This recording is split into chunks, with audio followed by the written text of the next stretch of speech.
All right. How's everybody feeling out there? Good? No, say good. Thank you. Once again, my name is Randall Murchison, also known as Shux1 of the Music&Strength crew. And the hip-hop effect. What is it? I guess some of you are probably expecting me to rap, huh? Well, why not? So as I drop a flow, the movement is proven to be unstoppable. Hip-hop to rock and roll, I make music do the impossible. Whether on the mic or the camera, ain't no amateur, lay damage to the dance floor too. Since back in grammar school, hold the inspiration from going from place to place and just showing my motivation, my culture holds as a nation, my culture, hip-hop. Hip-hop is a culture. It's made up of 4 basic elements: music, art, dance, and poetry. In hip-hop, we call that DJing, b-boying, MCing, and graffiti art. Hip-hop is the most creatively expressive culture in the entire world, existing all around us in media, marketing, fashion, and even recent political presidential campaigns. Some of you might not know that blue and red image of Obama's face that had the hope and change, that was created by Shepard Fairey, a famous graffiti artist. Graffiti art is the visual art form of hip-hop culture. What I'm here to talk to you about today is that hip-hop should not be ignored. In fact, hip-hop should be utilized as a valuable tool in education, especially here in Japan. I work here in Japan as a video director, cameraman, and editor. And by a fluke, I actually teach hip-hop culture on the side to youth. I'd like to show you a few things that go on in some of my workshops. 1, 2, ready, go. Hey, what's up? Hi, hello. Welcome to the Hip Hop Show. Hip Hop is music.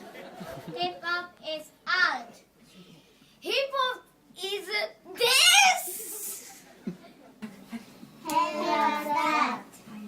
How are you doing? What you just witnessed was the kids obviously speaking English and utilizing body language. They learned gestures. They over-exaggerated their gestures just to have a little fun, but what they understood in that exercise was that utilizing arm movements and gestures and facial expressions is very important when speaking English, a little bit different than when speaking Japanese.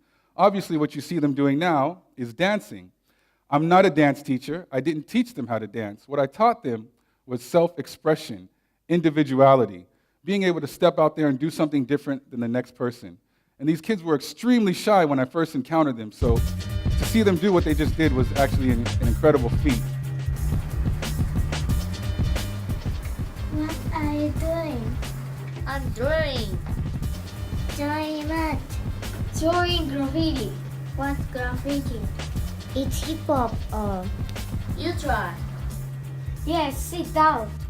So this obviously is a short film. We made a few short films. Yes, this is fun. And the purpose of this was for the kids to be able to see themselves speaking English, therefore building their confidence. What are you doing? Hey, this is fun. And what they were actually doing was graffiti art, taking the English language and altering the letters of the English language creatively to the ways that they wanted to do it. Good. Shoe, glue, you. Go, show, blow. What we're doing right here is they're learning new vocabulary words set to a rhythm and a rhyme, easier to remember, and taught how to project their voice, to speak up and speak out, and we not can to do be it. so shy. Ready?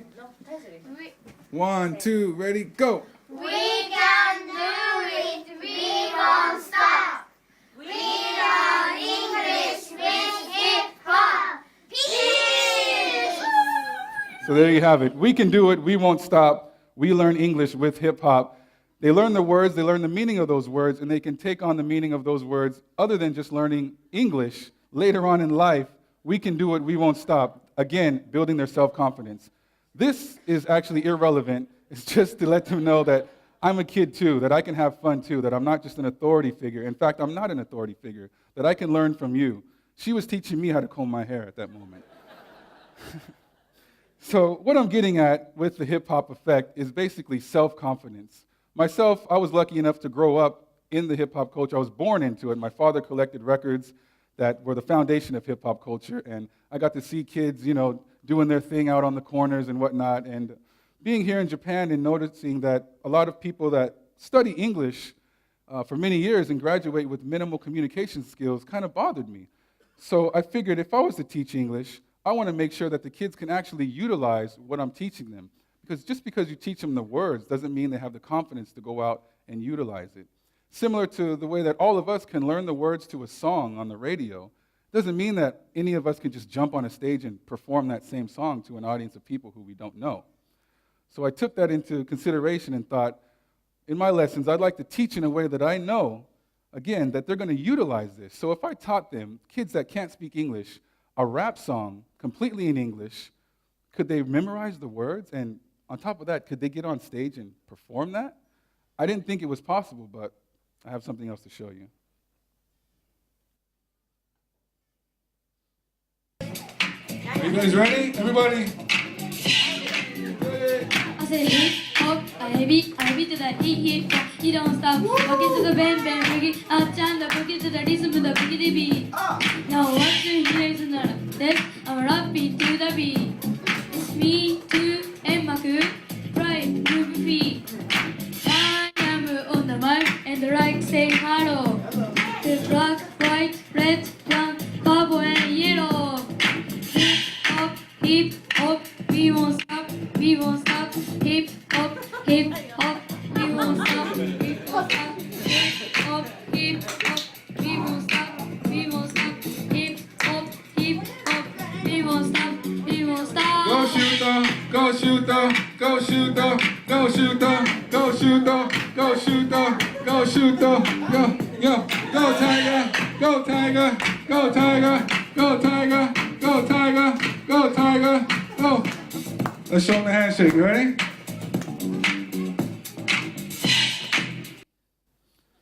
So there you have it. Thank you. What you just saw was two kids with incredible confidence. And after they performed that, their confidence level shot through the roof because they knew that they just did something and were successful at it. Before I get out of here, I have a story to tell as well. I like to go to the Sento in my neighborhood a couple times a week, the local public bathhouse. And of course, me being an American, that's a little bit outside of my culture, being able to be naked in front of strangers. I've always been told that being naked in public is not a good idea for any reason. But I go to the Sento to relax my mind and body. Since I'm a video editor, my neck and back get cramped up a lot. And while I'm there, I usually get more out of the Sento than I originally intended. The other day I was there sitting in the hot tub and I looked up at the television and a program came on. It was a segment with a young man, a Japanese man, who was explaining about how hip-hop dance is so important to him because he realized that he can utilize his body in so many different ways that he never expected, which led him to start thinking about different things in life differently. So aside from just the physical act of hip-hop dance, he's now able to approach other things in life creatively because of that. Myself as well, to be able to come out of my shell and go to the Sento to relax and the aromatherapy and the sauna and all that and chat with neighbors in Japanese, build my Japanese skills up and learn from their experiences has provided me so much more than I expected. So I want to relate that back to hip-hop and advise any educators out there to try and incorporate hip-hop culture in some way, shape, or form, even if just minutely, in your educational programs. If you have no idea how to do that, I'd be more than delighted to sit and try and figure out how to help you incorporate it in your curriculum. I know I'm over my time, but Music&Strength is a coalition that I started 15 years ago. It's basically a coalition of artists that all share a common passion for expressing the positive aspects of hip-hop culture. We're creators and innovators, and I'm here today to express the positive aspect of self-confidence in hip-hop culture. Thank you for your time.